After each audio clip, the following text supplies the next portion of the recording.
Au nom du Père et du Fils et du Saint-Esprit. Amen. Mon Seigneur et mon Dieu, je crois de tout mon cœur que tu es ici, que tu me vois, que tu m'entends. Je t'adore à genoux devant toi. Je te demande le pardon de mes péchés et ton aide pour faire de mon mieux ce moment de prière. Marie, ma Mère du ciel, Saint Joseph et mon ange gardien, intercédez pour moi. Un ami européen récemment arrivé en Afrique était littéralement conquis par la joie de vivre de mon pays, le Congo, à l'occasion d'un fait tout à fait insignifiant. Tenez, il était arrivé récemment et se trouvait dans un embouteillage. Jusque-là, rien de particulier. Des embouteillages, on en trouve partout. Mais surgit alors un fait intéressant qui, à lui seul, reflète l'état d'esprit des gens d'ici. Un taxi, dans l'embouteillage, jouait de la musique avec un volume élevé. Et tout à coup, un petit garçon qui se tenait là se mit à danser comme s'il était dans son salon, comme si la musique avait été mise pour lui. Mon ami européen rigolait. Il était ravi de cette joie de vivre qu'il voyait chez cet enfant.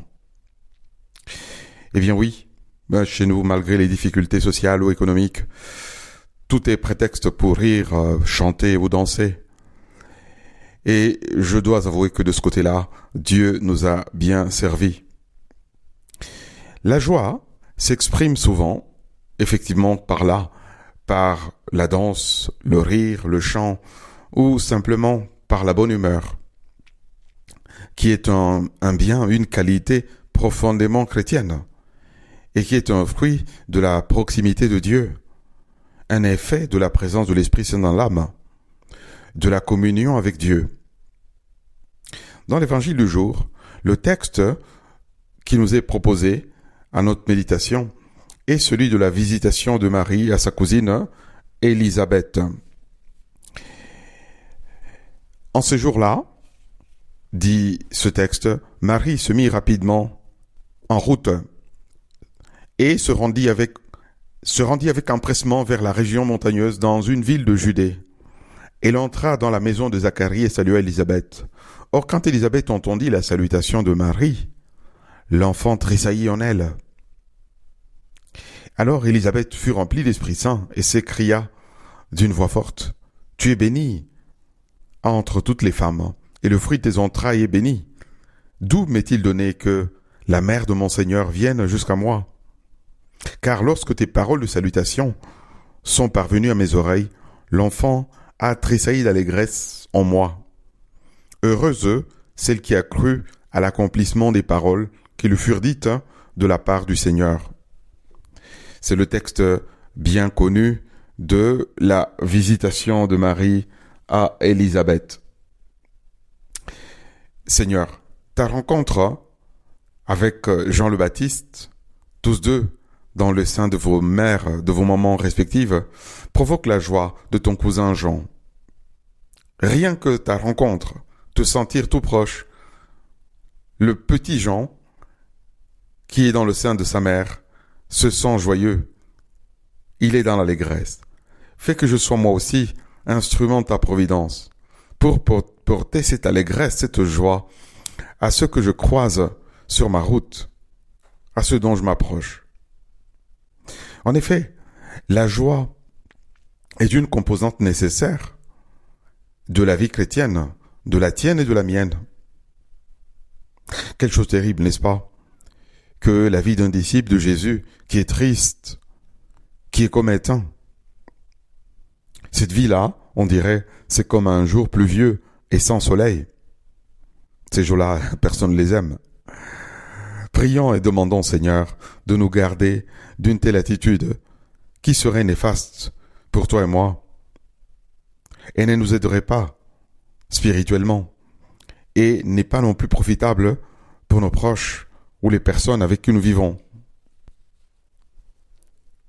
Seigneur Jésus, comme c'est encourageant, n'est-ce pas, d'avoir autour de soi des visages souriants.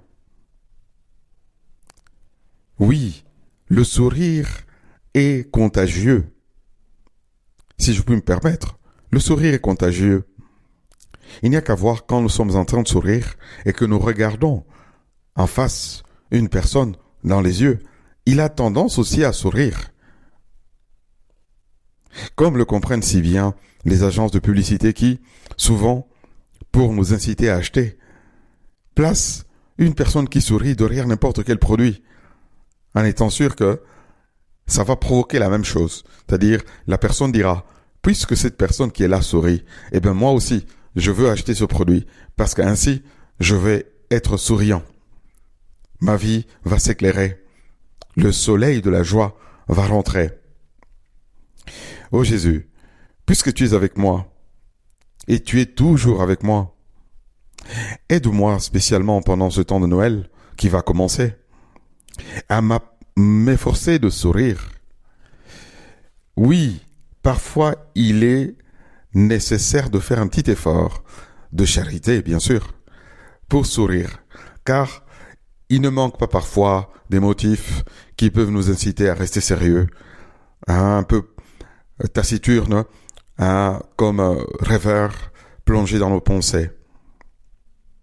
Tout comme la présence de Jésus dans le sein de Marie provoque l'allégresse chez Jean le Baptiste, toi et moi, essayons donc de faire en sorte que notre présence seule, oui, notre présence seule, soit un motif de joie et de paix pour ceux qui nous côtoient. La vie d'un chrétien devrait être ainsi un motif de joie pour ceux qui nous côtoient. Toi et moi, nous savons très bien que la joie n'est pas forcément synonyme que tout va bien dans nos existences au point de vue humain, au plan de la santé, de l'argent, etc. Je me rappelle d'ailleurs en cet instant d'un de nos vieux amis très malade. Il avait une maladie chronique à qui l'on demandait parfois « Ça va, professeur ?» C'était sa profession.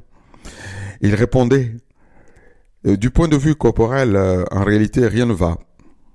Mais le moral est bon, à être gratifié d'un sourire. » En effet, pour un enfant de Dieu, la santé, les moyens matériels peuvent contribuer à la joie, mais ne sont pas l'essentiel, le motif essentiel de la paix intérieure et de la joie du chrétien. Celle-ci, la joie chrétienne, comme toi et moi nous le savons, doit procéder de la lutte intérieure contre le vieil homme, mais surtout de l'abandon de tout dans les bras aimants de Dieu, notre Père.